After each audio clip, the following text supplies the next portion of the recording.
Hello mga kaprobinsya, welcome back to my YouTube channel. So ngayong araw nito mga kaprobinsya is hapon na. So meron nagpunta dito at magpapabulog ng kanyang inahin. So tara mga kaprobinsya, samahan nyo ko at papakita ko sa inyo yung bagong bubulugan ni Buri. Dito. Ayan.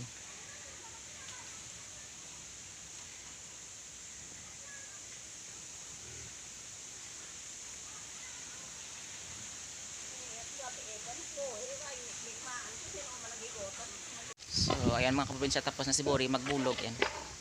Ito yung inahin. So ayan.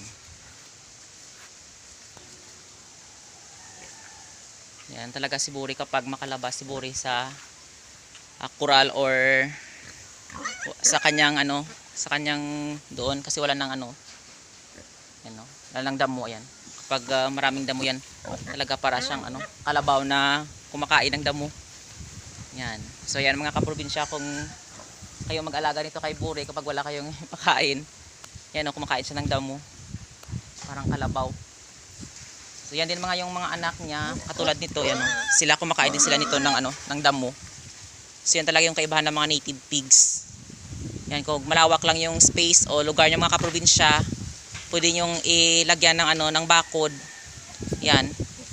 At ilagay lang doon yung mga native pigs. So sila na yung ng mga damo, kumakain ng mga damo.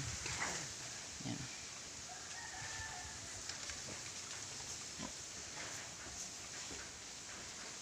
Yan. So pinakain niya ng darak ng mais, darak ng palay. Yan, darak ng palay yung pinakain. Ayan. Katulad niyan. Yan. Ito sa doon. Magkikain din. Yan talaga.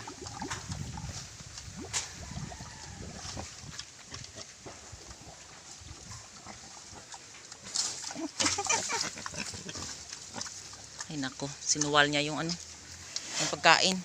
Yan. Na lahat na tawag dito. Yan. Ayaw niyang kumain ng darak ng palay. Social naman ito. So, kasi kumakain siya ng darak ng palay mga kaprobinsya, pero minalagyan ng mais. Yan sinuwal niya yung pagkain. Yan, natapon. So ayan mga kaprobinsya, binalik ko na siya dito sa kanyang kanyang lalagyan. Ayan. So pinakain ko muna ng dahon ng saging. Ayan.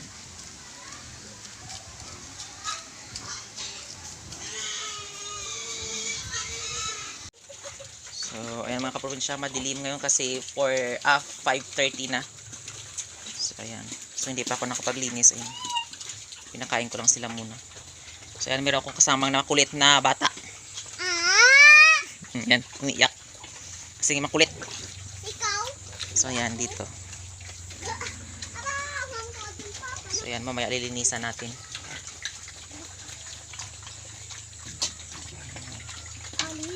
Ayan sama-sama kung saan akong punta. So ayan mga kaprobinsya, nilipat namin dito muna sila. Ayan tapos na magbulog. So andito namin muna linagay. Makulimlim na. So ayan. Kanina doon sa itaas sila doon diyan niya binulugan. So ngayon nilipat namin dito kasi doon mainit. So baka matamaan sila ng sobrang init. So kasi yung mga native, mga kaprobinsya, sobrang lakas na talaga ngayon ng hindi na sila masyadong kapag ibilad mo sila sa init at mapabayaan is sobrang talaga mamamatay talaga sila. Katulad nung isang araw dito sa amin, merong namatay na na isang kalabaw kasi sobrang init, kasi dahil sa sobrang taas ngayon ng nasisira ng ating ozone layer. Ayan so ngayon mga kaprobinsya, maganda na rin ngayon yung panahon dito. Ayan Ayan. So walang hindi malakas dito sa amin yung yung hangin lang yung malakas, pero ngayon hindi na. Makulimlim pa rin yung So ano pa rin yung ulap. Pero dito sa bahaging sa kabila, hindi na. Ayan. So ayan.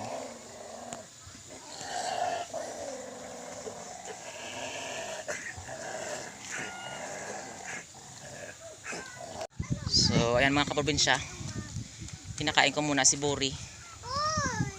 Ayan. Baboy ka ta. Baboy tatay ka. So yan, ito yung makulit na bata. Kahit saan sumasama oh. Ayan. Nanununtok. Ayan, nanununtok. Sumbong kita sa pulis, nanununtok ka. Ayan oh, nanununtok oh. Makulit, ayan oh, nanununtok.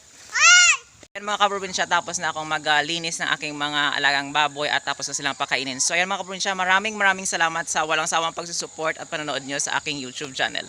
And don't forget to like, share, and subscribe to my YouTube channel. Thank you for watching and happy farming!